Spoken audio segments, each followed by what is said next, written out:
Hi everybody, welcome back to Anything That Moves. I'm Thomas. It's been a while. Our Alfa Romeo 159. This is a 2011. It was manufactured in April 2011, and they ceased production in October 2011. So it's one of the last few months it was made. Now it's got a 2-liter diesel engine and the TI package. Now earlier TI packages had the 19-inch wheels. This one has the 18-inch wheels, and they've got these kind of big red Brembo calipers. Well,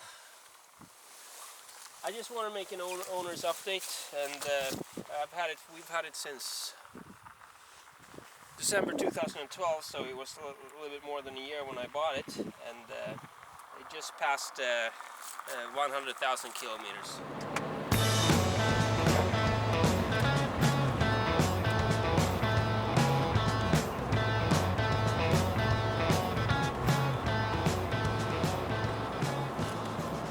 So, well, we've had the car for what did I say? So 7.5 years, and we still haven't had any issue with the car whatsoever. Last year I had to, with the assistance of a friend, I had to change the rear silencer because it was a bit rusty. But that's the only rust that you can find on this car. I mean, I had it treated like anti-rust treatment made like 6 years ago, and I have been looking at other cars. I would, if you're interested in cars, you always have this thing that you're looking for other cars, but I haven't really found any car that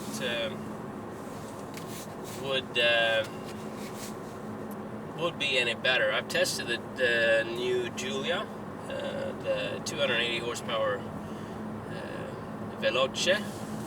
But I just haven't felt that you haven't gotten the same. You haven't felt that I didn't feel that it was as special as this car is actually. I mean, for sure, maybe a little bit more fun to drive, more modern car. But modern, it doesn't really matter. I mean, if something is modern or not, it's not a selling point for me. But anyway. Something that I haven't tested, but which I would really want, and that is the only thing that I would actually see as an option to this car. That would be the Alfa Romeo Giulia Quadrifoglio. I mean, it is theoretically in a price range that we could handle it. The question is if we want to spend that much money on a car. I would probably take it on an 8-year down payment. Now.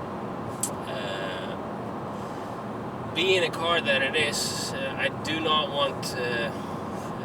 I don't really want any old Quadrifoglio because it's got a lot of power.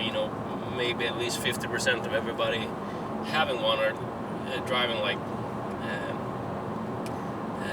lunatics. So I don't want. It's a little bit of a gamble if you buy a used Quadrifoglio, I think. So then you need to buy a new one, and I mean, it is a lot of money.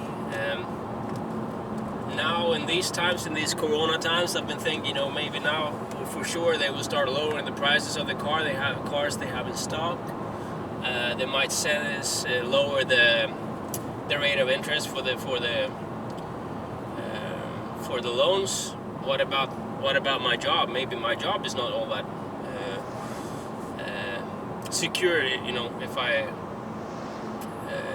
in the times we are, if this really goes on a lot longer, if it's a few months for sure. But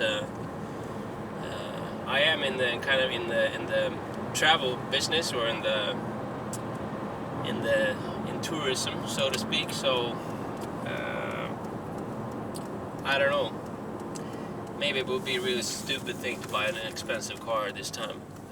But well, that's basically it. I don't really know. I don't really have any complaints about this car. The best thing would be if we could keep this car as the practical car, you know, with the sport wagon, with the station wagon space, loading space, and then have the quadrifoglio as well. But as it looks today, for sure I would have to trade. We would have to trade this one in.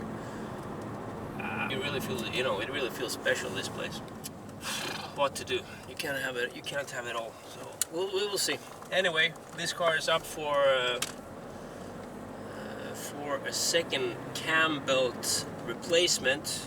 Latest this fall. It should be done every 5 years. I had it replaced, you know, 4.5 years ago, so I need to replace it. And it all depends a lot, you know, if we're gonna keep the car or not. If we're not gonna keep the car, maybe we should, you know, sell it without having changed the cam belt. But you know, I want to be honest with what I'm selling. You know, it's a perfect car. Everything is working perfectly, but the cam belt is due for replacement. So that, of course, would have a negative impact on the price.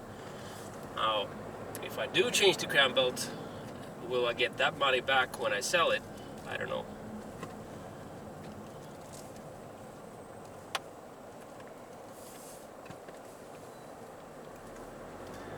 Well, anyway, these are thoughts I have. I really would want to have the Giulia Quadrifoglio.